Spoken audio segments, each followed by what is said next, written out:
YSR Congress party తరపున క్రిందసారి గెలిచి దఫా తెలుగుదేశం టికెట్ ఖరారైనటువంటి కోటంరెడ్డి శ్రీధర్ రెడ్డి వైసీపీకి మరో రఘురామకృష్ణరాజు కంటే కూడా ఘాటుగా ఆయన రఘురామకృష్ణరాజు వేగ్గా మాట్లాడేస్తారు. బట్ కోటంరెడ్డి చాలా డీప్గా మాట్లాడతారు.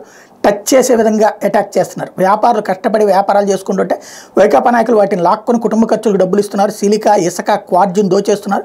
క్వార్జ్ అయితే మరీ దారుణం. అక్కడ వ్యాపారులకు ఎప్పుడో తరిమేశారు. మళ్ళీ వైకాపా అధికారంలోకి వస్తే వ్యాపారులు బతికే పరిస్థితి ఉంటుందని పొట్టి శ్రీరాములు నెల్లూరు రూరల్ ఎమ్మెల్యే కోటంరెడ్డి శ్రీధర్ రెడ్డి ప్రశ్నించారు. సోమవారం నెల్లూరులో ఆయన విలేకరులతో మాట్లాడారు. వైకాపా ప్రభుత్వం కుడి చేత్తో 10 రూపాయలు ఇచ్చి ఎడం చేత్తో 100 లాక్కుంటుందని ఆరోపించారు. నిత్యావసర ధరలు పెరిగాయని, కరెంటు బిల్లు పట్టుకుంటే షాక్ కొడుతోందని మండిపడ్డారు. తెలుగుదేశం పార్టీ హయాంలో ఇసుక ఉచితంగా ఇస్తే ఇప్పుడు వేలల్లో పలుకుతోందన్నారు. దేశంలోనే చెత్తపై పన్ను వేసిన గంత వైకాపా ప్రభుత్వానికి ఉంటుందంటూ ఎద్దేవా చేశారు. అసలైతే వ్యాపారులను వేధిస్తున్నారు అన్నటువంటిది ఇక్కడ కోటంరెడ్డి ప్రధానంగా.